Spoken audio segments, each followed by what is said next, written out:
You are listening to the IFH Podcast Network. For more amazing filmmaking and screenwriting podcasts, just go to ifhpodcastnetwork.com.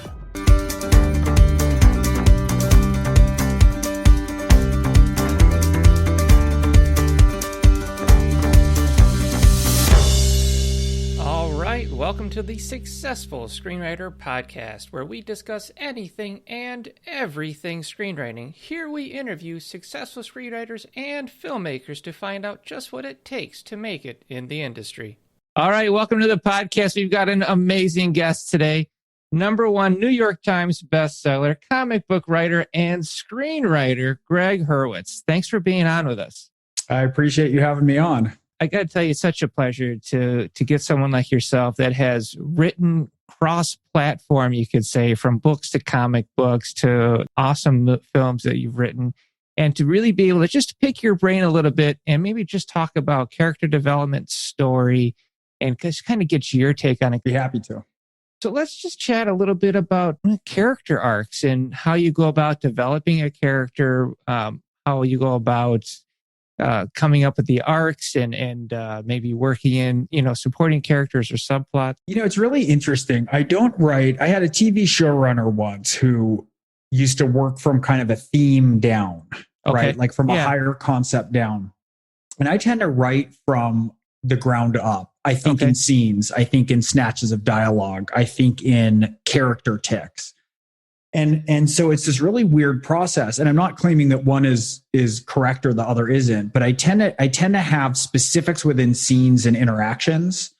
And then at a certain point, when I've gathered enough of them, a sort of character starts to take hold in a way. Interesting. And so it's almost like I'm gathering these pieces of yarn. And then at a certain point, I'm ready to knit them into a full character. And I know that I have a character usually for a story if I'm beginning something new.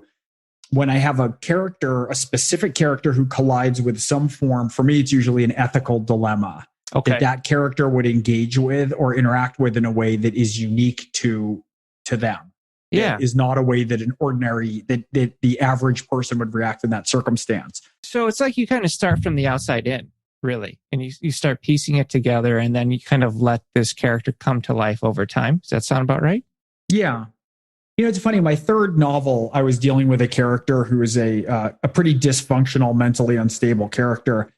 And I met with one of the psychiatrists at what was then NPI, the Neuropsychiatric Institute at UCLA. And I'd done all this research. And I was like, well, he's kind of schizophrenic, but this part is borderline and this aspect is histrionic and which fits under it and what are all the pieces? And he looked at me finally and he said, look, you're describing a character to me who is fully formed in a way like how the patients are. All of the descriptors that we use to label them are just that. They're sort of umbrellas under which we gather things, but most of them are not otherwise specified, NOS. And you're actually describing somebody that it seems like you have a clearer view of their idiosyncrasies and their texture, then there's no point for you to pull them into something that's two-dimensional from the DSM-4, right? Yeah.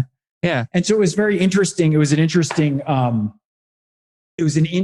way to get tapped out of me starting to move from what my instincts were into a mode of research that would have been unhelpful. And so it's kind of affirming for me to keep things in my head flexible and not try and lock things into specifically with characters. So you start with the character first, and then you kind of come up with the moral compass of what journey you want to put this character through. Does that sound right? No, because sometimes I'll have like the dilemma, but I don't have the character who's met it. Like, wouldn't it be a cool situation if? Gotcha. Like one of my novels, The Survivor, is about, I just had an opening notion, which was, what if there's a guy who's going to commit suicide? He's on the 7th floor of a bank building in downtown Santa Monica, right? Looking out at the ocean. We come up with him. He's standing on the ledge. He's about to jump. And all of a sudden behind him, we hear gunfire and the window to his side gets painted with a swath of red. They've shot someone and they're robbing a bank. And this guy who instant before was going to plummet to his death with no regard and no care whether he lives or dies, instead goes through the window, picks up a gun that one of the robbers had set and confronts a bank heist in full process. I had that hook, but then it became, well, why is he on the ledge? And what's his backstory? And what's his skill set? And what's then interesting? And what's then surprising beyond just the high concept? And so that was an example where I had an opening scene And then I stitched the whole story together, kind of walking back from that, but just from seeing a guy on a ledge in this situation. I can hear the screenwriter in you, but the really interesting thing listening to you describe it is you sound like a director as well. Have you gone into directing yet? Is that in the future? I have not. I mean, I think that's part of it from being a novelist, right? So I've written 22 novels. And when you're a novelist, one of the great and frustrating things with screenwriting, of course, is that it's collaborative. Yeah. Right. And so when you're writing a novel, I'm the director, I'm the cinematographer, I'm hair and makeup, right? You have to you're the location scout. Yep. You're craft services, you're doing all of it. And when you in a screenplay, as distinct from a novel, it's really a recipe, right? It's a recipe for something else. It's an invitation to collaborate. Right. And when it goes well, it's magical because you get an actor who suddenly completely three-dimensionalizes something and brings something new. And you get someone whose only job is figuring out how to articulate everything from costume or through hair. So you have all these people. And when it works, it's this amazing positive feedback loop where everyone brings a better game and it's collaborative and it's not drowned in ego because everyone has their mind on the story. But when it goes bad, it's horrible. And then I feel like I'm the drunk outside the bar at 3 a.m. with a broken bottle trying to defend my script from, all these people who are going to ruin it. Right. Of course, none of that's true. That's just where a negative feedback loop gets you. I'm sure everyone else in that situation feels equally. Yeah, I think it can be a double-edged sword. The filmmaking process can be quite beautiful, but if things turn south, they turn south fast. And I totally understand. Sets are like relationships. They're either getting better or worse. There's no staying steady. Oh, that's a beautiful way to put it. So having written you've written for television as well. So your process of designing a character and then finding the moral dilemma to put them through, this is the same for everything you're designing this the same for novels, you're designing this the same for screenwriting, television. You're always kind of coming into it that way, or? No, I mean, I think that's usually when I know I have something that goes the distance, but often I'll have a snippet. I'll have lines of dialogue. I'll have, like a lot of times I'll have an area of interest, right? I wrote my 5th novel deals with mind control cults. So I went undercover into mind control cults, right? I submitted to cult testing to start to research it. And I knew there would be a guru. Wow. But I was looking and finding these little bits and pieces and taking this one from this one and this from someone I saw. And then something that someone, like a former professor had acted in a way that was creepy. And so I'll steal that part, right? And yeah. So I'm sort of building all these scraps. I don't come in with a kind of higher order design. It always comes in the story, right? And then often once I'm a certain way in, I'm like, oh, the story is sort of about this thing that I'm dealing with that's bigger. Yeah. And then I can help to kind of, adjust the lens, the zoom lens to get better resolution on the characters and the dilemmas that might have been a little bit hazy on the first pass through. It sounds like you have an immersive process. And I love the fact that you do your research. I actually talk about this. I always say that screenwriters, we have a superpower of all access. Because obviously you didn't do this in that cult, but I tell writers if they want to really understand what they're writing about, they need that authenticity. And then to, interview a detective, interview somebody who works at a supermarket, if that's what you're writing about, and really get in there. And if you tell somebody I'm researching a screenplay, all of a sudden their schedule opens up. So I think it's fascinating that you went into a cult situation to really learn that. I respect that. Did you ever feel like at one moment you're like, "Ooh, I'm embedded too far into this"? No, I didn't let them take me to a different location, and I'd done a good amount of research. I'd done a ton of psychological research leading up to it, so I made sure I didn't get somewhere I was going to lose the thread. The bigger challenge was in cults. Cults function by a process that's called pluralistic ignorance, where everybody's actually fairly miserable and has a good number of questions, but they can't talk to each other. They can only talk up a vertical social hierarchy, right? So, think North Korea, right? Yeah. And so part of it was I was pushing enough in some of these meetings to get the higher end people so I could talk to them and see what kind of scripts they were running on people. But if I talk too much, then you become labeled as a goat and then they separate you out so as you don't infect all the sheep, right? So they need to remove you. And so it was a constant process of pushing. Wow. But I will add, you talked about doing research, and I've been that's been a big part of my process from the beginning. I've gone up and stunt airplanes. I've snuck onto demolition ranges with SEALs and blown up cars. I've done mixed martial arts fighting. And a lot of that is to get myself in a position where we avoid cliche. That's always the goal, right? Right. And so, when I'm doing mixed martial arts fighting, and I don't mean to imply I do any of these things well, incidentally, but I'm willing to do them, right? The fool precedes the master. And if I can go out there and be an idiot or get injured, but ask the right questions and observe people who are brilliant at it and experience it, I can choose certain telling details that then help carry the reader or the viewer across the suspension of disbelief, instead of me saying something that's a conglomeration of every other show or movie or book that we've seen, which all the readers and viewers have seen all those also. Yes. So it's a little bit like getting out there to discover things within myself. So I think that write what you know is the worst conceivable advice you could give a writer. Write what turns you on, write what thrills you. Write about a world that you want to adventure into and explore. Wonderful.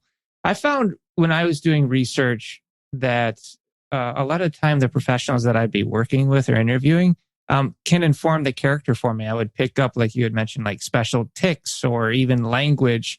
And then I would try and get into their minds and like, give me the dirty secrets. And like when I was interviewing a private detective, they would tell me like little programs and things they would use.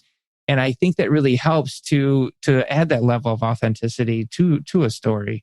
Well, the aim is not, I think a lot of younger writers will get this wrong, that they think I have a story and I need to talk to a doctor or private eye to fill in the blanks of my story.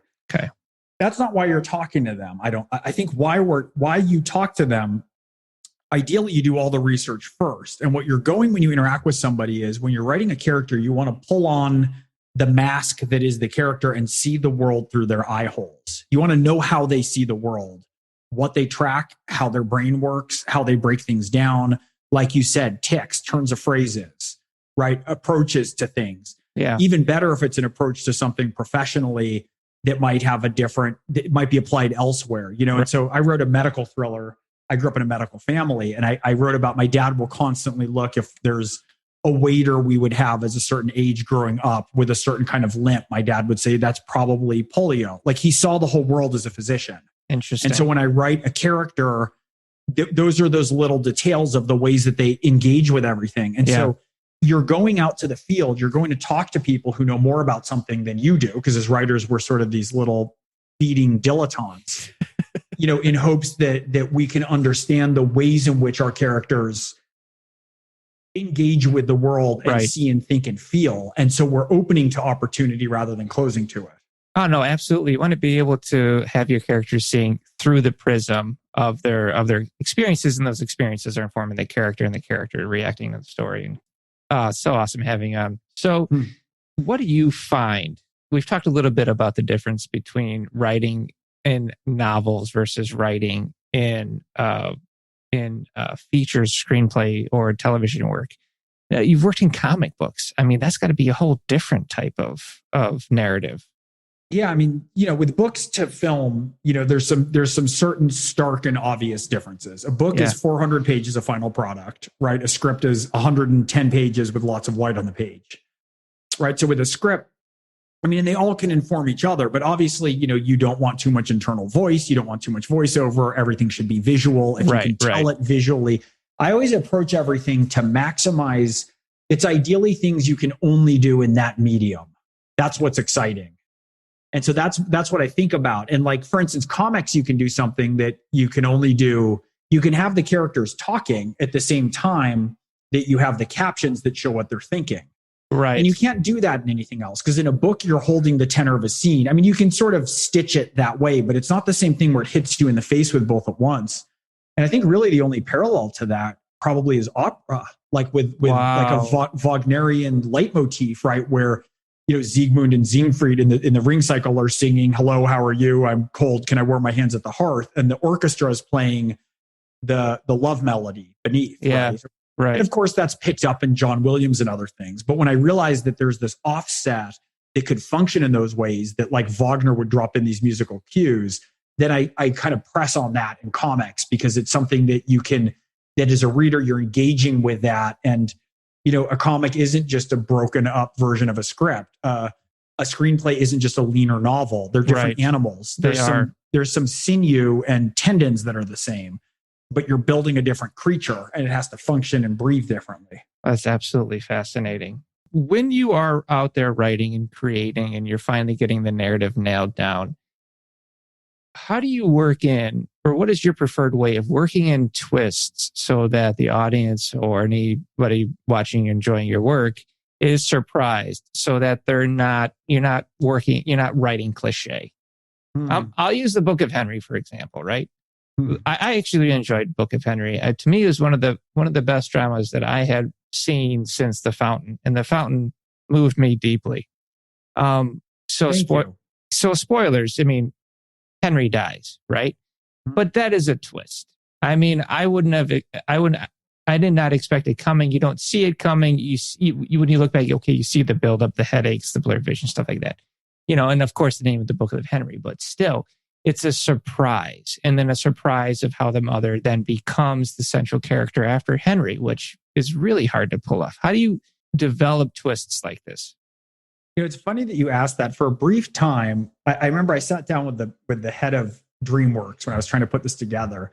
And she said, how did you deal with this? Because the Book of Henry is so weird, right? It had a pretty mixed critical reception, as I'm sure you're aware of. Right, yeah. I mean, it goes from like a family drama it goes from like a comedy to a family drama to a tragedy to a thriller. It's totally bizarre. It's totally unique. And what I have found is that critics don't tolerate films very well that are multitonal, but that doesn't mean that the film is a bad film. It just means that critic doesn't understand how to digest that film.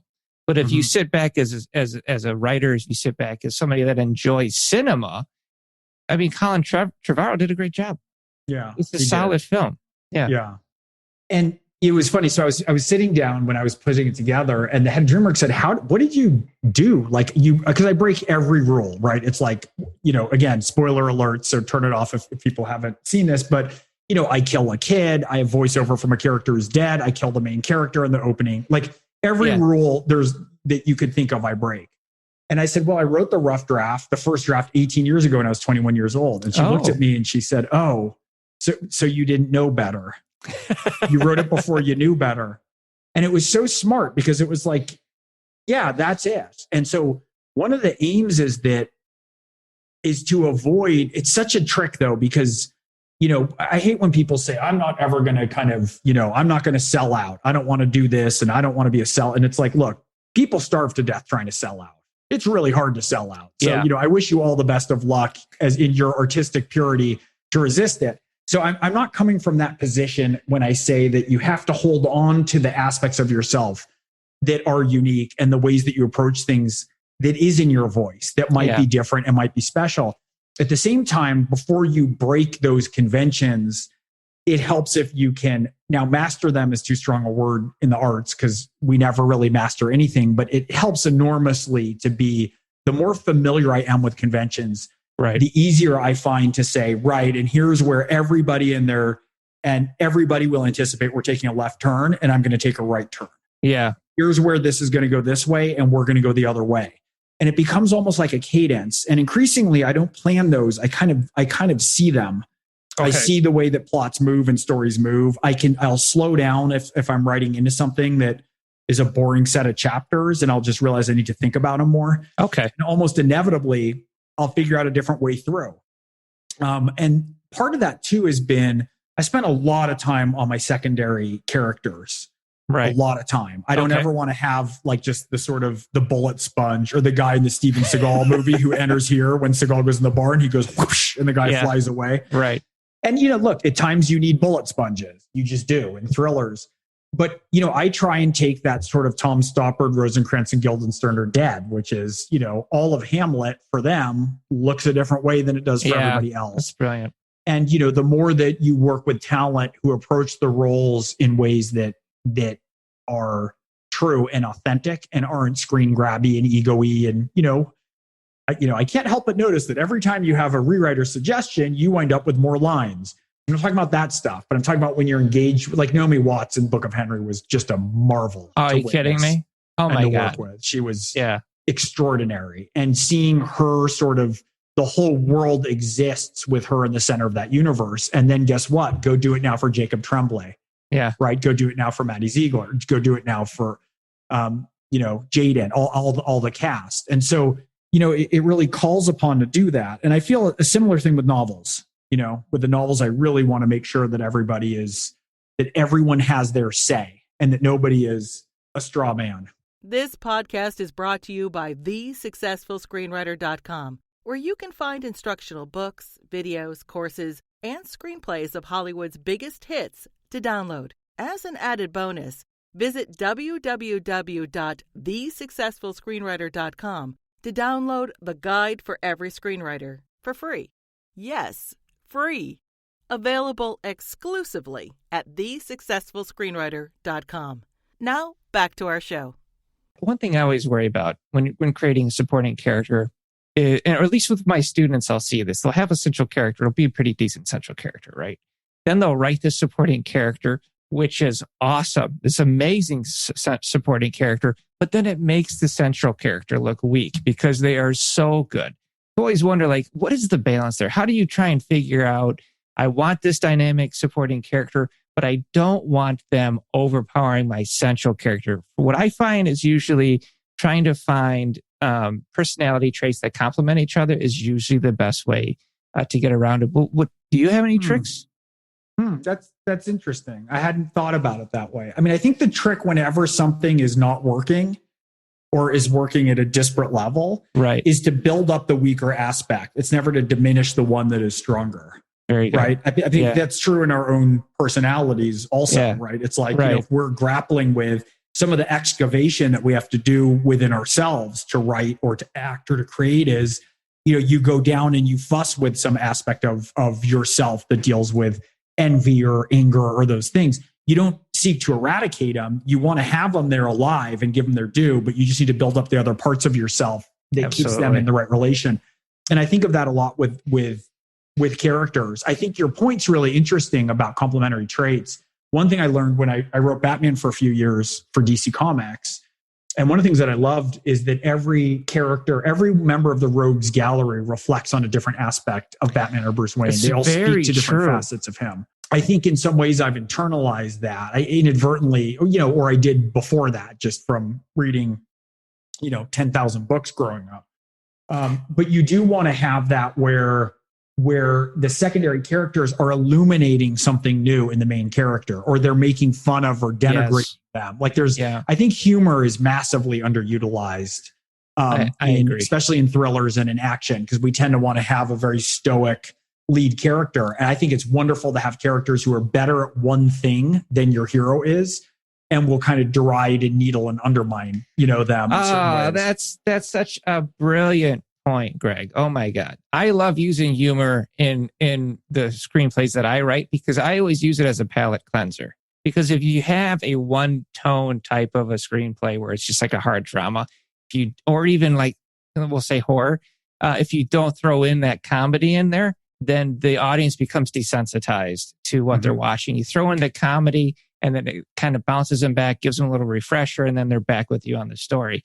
And I can see that in your work, and I think it's brilliant with writing, because obviously we just talked about Book of Henry, right? When do you know you're ready to kill off a character? Because I'll give you an example. I wrote a screenplay that was pitched to Sci-Fi Channel. They really liked it, but I initially wrote the scientist that was stereotypical of those films back then, and I was going to kill her off right away. But as I'm writing this script, she would not let me kill her off. And it wasn't until the very end of the script where the character was finally ready to be killed off. And I almost felt like I wasn't even in control of the character at that moment, but it was absolutely the right time when to do it. Do you ever have moments like that of I'm not ready to kill this character off yet? It's funny you say that. In my latest novel thriller series is called Orphan X. And my protagonist, Orphan X, Evan Smoke, the third book, I introduced a character who's a 16-year-old hacker named Josephine Morales. She goes by Joey.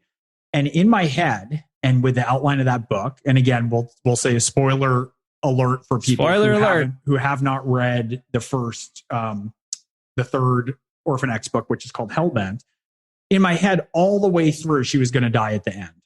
One of my biggest influences in contemporary cinema is Tony Scott, Denzel Washington's Man on Fire, the Helgeland. Love that character. Yeah, wow. Yeah. And just incredible. And so I had this ending, and in the process of writing Hellbent, this character, Joey, who's then, 15-year-old, super kind of on point. She's brilliant. She's vulnerable. She's smart as hell. She brought out such an interesting contrast with Evan, who was very kind of lone wolf. She just cracked him open into all his vulnerability, and she made fun of him relentlessly. They were at odds through a lot of it. And I realized I got to the end, and I just realized there's no way that I could part with her because of everything she brought. And she's, in some ways, she's probably the secondary character in the series. I mean, here I am working on book number 7 now. And she's recurring now. And plays an enormous role in the life, the internal life of Evan Smoke, Orphan X, and in the universe that I've built around it. She's in the dead center of it. And there were no plans for her to have survived. Isn't that something how a character can do that to you? Like, you have these plans for this character, and like, you're the guy running the show, and just this character does something, and a switch flips, and now you've got to keep him around. And an actress can even bring that to roles that initially were written to kill a character off, and an actor is so good at it, they keep him around. So you've written some iconic characters. You've written Batman. I believe you did Punisher, Moon Knight. So you've written all of these kind of vigilante style characters. Do you find it difficult to get in their heads? No. I think what's difficult, the hardest part for me with comics, is that you're handed a public trust. It's very different. Orphan X is mine. Right. That's my world. I have stuff that I want to do, and people can like it or not like it, or buy it or not buy it. There's a bit of a public trust that's given you when you write Batman, right? I mean, Batman was around before I was born, and he'll be around after I'm dead. And there's parameters that you're aware of, right? You're aware, I'm never going to have, Spider-Man kill a busload of nuns, right? Like, there are certain things that you're just aware of are not going to happen. But you also are brought onto a particular book to push your own voice and vision into the book. And it's very much a tightrope balance, though, because it's sort of, they're not bringing me in to make it about myself, but they're bringing me in specifically. And I tended to do sort of bigger reboots, right? Like when DC flipped and did the New 52, right? I wrote the Penguin origin story, Pain and Punishment. And then I kind of reinvented the Scarecrow. I went through and did a lot of this stuff. With Punisher, I was brought in after Garth Ennis's legendary run. Yeah, it was Marvel a big Max, run. Which, I mean, it was incredible. And they wanted someone outside. So I'm supposed to put something of myself in there, but make sure that I'm also not deviating from certain expectations.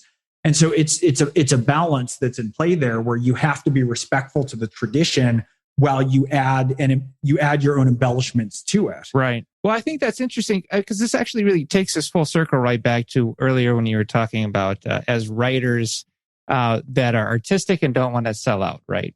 Now, my mom always taught me pride doesn't put food on the table. And as writers, it isn't about selling out. It's about what you just said. It's about having your voice somehow translate into I call it the product that you're creating. And that's exactly what you're doing right now. Yeah. I mean, there's differing levels of room. I mean, the Book of Henry was so bizarre and so unique. Like, it was this crazy confluence of events that let that get made. It's very different than if I'm hired to rewrite a script for somebody, right? Which is different than if I'm brought in. I mean, I've always gravitated towards original work. For a while, I love doing comics. I mean, I'm gonna be creating a creator-owned comic, which we'll be announcing soon.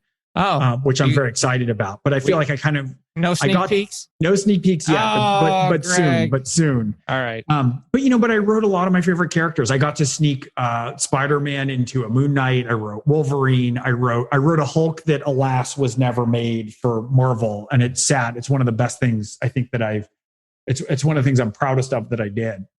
And then I got to write Batman. And so there's a certain point where, for me, I played, the rich kid who lives up the block from you, has all the best toys that you can't afford. Right. I got to go there. And Marvel and DC, I think I'm one of I had a good experience. I mean, they kind of opened up the toys and I played a lot. I'm very much drawn to my own intellectual property, whether it's books, whether it's my own comics, whether it's spec screenplays. But, I also do have an awareness that, it's not just me, with a novel, of course, there's a publishing house behind you, but at least as we said earlier, you're sort of all the talent. So they're buying what you're putting forth.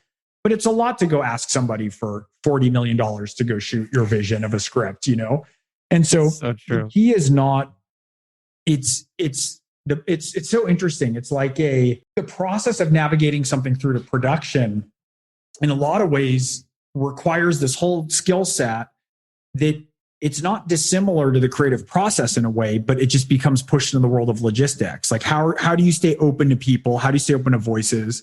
A lot of notes aren't the right note, right? Like an executive might say, this story is really, we're really bored. Things are really slowing down here. And I'll go back and look and go, well, he wrote that in the third act and said the third act is slow, but really I have a problem in the second act. And that's just where he noticed it and wrote it down on the page. Yeah. So you have to excavate these editorial anxieties, right? You have to try to join with stars and directors and figure out where their concerns are and how you can empower them to give the best version of what it is that they want. Empower the director only while you're in a position of power before the production starts, Right. But so it's sort of this dance, and it's very easy to get bitter or withdrawn or decide that, they're all a bunch of suits and they don't know what they're talking about. It's very hard to try to hold on to the part of the work and yourself that you think is precious and requires protecting, and to shepherd that through the process, while also staying open to all these ways that people might be telling you, even in ways that are incorrect, things that validly could be improved in your story. And so that's the balance. And as you said, make sure you're doing what you're excited about as well. And you throw that on top of all these plates that are spinning in the air. So Prodigal Son is your new book? Prodigal Son's the new one. It's the 6th Orphan X book. 6th Orphan X books. That's fantastic. And it's already been out. How long has it been out for? It's been out 2.5 weeks. Oh, congratulations on the new release. That's fantastic. Do you have anything else coming up as well? I have a movie coming out soon from Netflix. It'll come out this year called Sweet Girl, starring Jason Momoa. Oh, wow. Which I co-wrote with a friend of mine by the name of Philip Eisner. And he wrote Event Horizon is probably his script you're most familiar with. Yeah. He's quite a talent. And then we just sold another script that we worked on recently. So on the feature side, I have those two things going. And then I'm adapting Orphan X now. I'm working on the pilot, which we're just starting to put together and package. And you're pretty deep into political messaging, right? Yeah, I did a lot of political messaging the last 4 years. And are we still staying forward with that, or are we taking a break? Yeah, I'm taking a bit of a break. I mean, I did, I worked with, there was a core group of us. It was me, Billy Ray, Marshall Herskovitz, Lita Kalogridis, and Sean Ryan. Wow. That's a lineup. It was amazing having that kind of, talent and that level of good humans around to forge into the political fray. And we did a lot of, intense persuasion work over the last 4 or 5 years. I was not a fan of President Trump's, and and so one of the things that was a big aim of mine was to figure out how to reach the people that we needed to in targeted areas. So we did evangelical outreach, we did military, we did, we kind of spun the whole gamut, right? Like fighting against Spanish disinformation, fighting, getting Black Lives Matter messaging out to key demographics to figure out turnout. And so in the last, I'd say 7 months, we produced about 200 commercials. All of this was pro bono. And we work a lot with candidates trying to figure out how to take storytelling. Like my book tours are equally in red and blue states, as are my readers, right? How do we tell a compelling story in good faith, right? To win over essentially the 104,000 voters who we needed in 3 swing states. Right. And I felt like we needed to be telling and making different kinds of arguments to them. And so that was very much the approach that we took. It's fascinating how much a political narrative is still very much in our wheelhouse as storytellers. That's right. Well, a story, it's the most powerful thing in the world. Yeah. If you don't have the right story.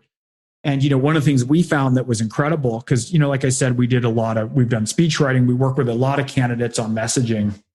A lot of it was, for me, my interest was there's different psychological profiles to conservatives versus liberals. I'm talking big five personality trait kind of breakdowns. And so how do you talk to people and make, for me, sort of classically liberal arguments, which is where I come from. I'm in a language that people can hear, right? And can actually maybe convince them and deals with them with respect if you're trying to kind of carry them across and have them consider voting differently, which is where our focus was. And so that was a lot of that. But one of the things we found is if we could play with that and get the story right in a commercial, in a speech, right, in a stump speech, in a messaging apparatus, the story, the messaging itself then solidifies the story, which then can solidify policy even, which can solidify platform, right? And so there's an alignment that happens. It's not like we were trying to teach people to sell bullshit and fool people into voting for a party that they didn't care about. What we're trying to do is try to explain and make the good faith arguments to say,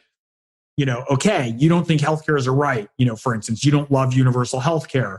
You're going to get turned off immediately when that's mentioned. Let's just talk about a baseline of medical care. Right. Let's talk about the differences in entrepreneurism rates that creates in countries like Canada and Denmark.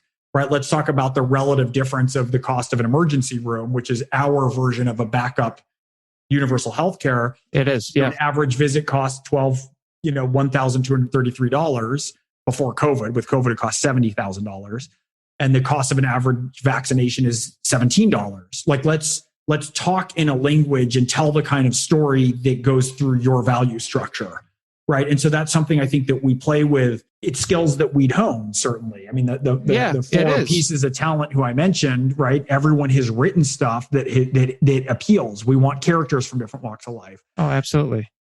So it became about talking to people in a voice and in words that they understand. Yeah, through the power of story, which is absolutely incredible. Gregg, I have to tell you, it's been such an honor to have you on today. Prodigal Son, the Orphan X series, definitely check it out. I mean, we're talking to a #1 New York Times bestseller. Thank you again, sir. Thank you. Pleasure. Thanks for listening. If you enjoyed this episode, please subscribe and share in your social media where you can tag us at The Successful Screenwriter.